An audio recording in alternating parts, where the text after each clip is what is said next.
ఇది కూడా డిఫరెంట్గా ఉంది. ఇప్పుడు వరకు ఇండస్ట్రీ సినీ ఇండస్ట్రీ వచ్చిన తర్వాత ఎప్పుడు అట్లా ఆ టైప్ అరెస్ట్ చేయలేదని కూడా ఒక discussion. That is Revanth Reddy గారు. Even if it is me, who would have done the same thing? Without a doubt.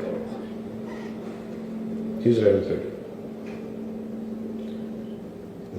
అదేంటంటే it is not who you are, it is what happened through you. And sometimes you want to send a message. అలాగే ఆయన మీరు అనుకుంటుంది ఏంటంటే చాలాసార్లు అడిగారు ఆయన పేరు చెప్పలేదని ఇవన్నీ. I think he's beyond all that. చాలా అది చాలా లేమ్. ఆయన నిజంగా ఆ సినిమాకి ఇచ్చినంత పుష్ ఇంకా తెలంగాణ మేము ఇంకా హైదరాబాద్లో వాళ్ళకి ఇచ్చినంత టికెట్స్ ఈవెన్ అంటే అక్కడ ఎక్కువ పాపులారిటీ ఉంది. అంటే మీరు నన్ను అంటే ఎక్కువ సీకింగ్ ఎక్కువ ఉంది పర్టికులర్ ఫిల్మ్కి.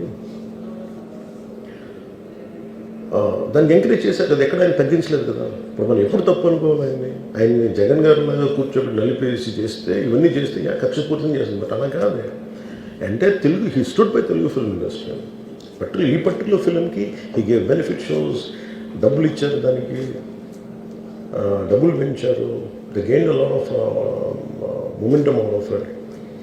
చేసిన తర్వాత అది ఒకదాని తర్వాత ఒకటి జరిగిపోవటం, అది ఏమైపోయిందంటే అది ఒక రిపుల్ ఎఫెక్ట్లో అయిపోయింది. అది ఎవరి చేతుల్లో లేదు. అది ఇప్పుడు సపోజ్ నేను బీయింగ్ ఒక హైయెస్ట్ పొజిషన్లో ఉండి he being chief minister, if you says don't arrest అంటే టుమారో పోలీస్ విల్ సే మీరు ఇక్కడ ఉపేక్షిస్తే రేపు పొద్దున మాకు ప్రాబ్లం వస్తుంటారు. అది డబుల్ ఎడ్జ్డ్ స్వోర్డ్ అది. So it is a tough call for the CM to take it and he has taken the call.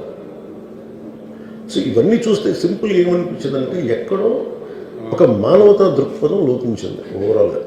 అని కొంత అదేమైపోద్ది, ఆ producers, director, all of them should have taken work as a team rather than isolating Allu Arjun, which is not right. The team fault కూడా ఉండదు. They should have come together, they should have stood by the hero. అది చేస్తున్నాల్సింది. దాన్ని ఏం చేస్తున్నాల్సింది, గొడవ జరగకుండా ఉండాలంటే వెళ్ళిపోయి అందరూ ఇంక్లూడింగ్ ప్రొడ్యూసర్స్ దే షుడ్ ఎవరైతే చనిపోయారో వాళ్ళ ఇంటికి వెళ్ళిపోయి సంతాపం చెప్పున్నారు ఫస్ట్.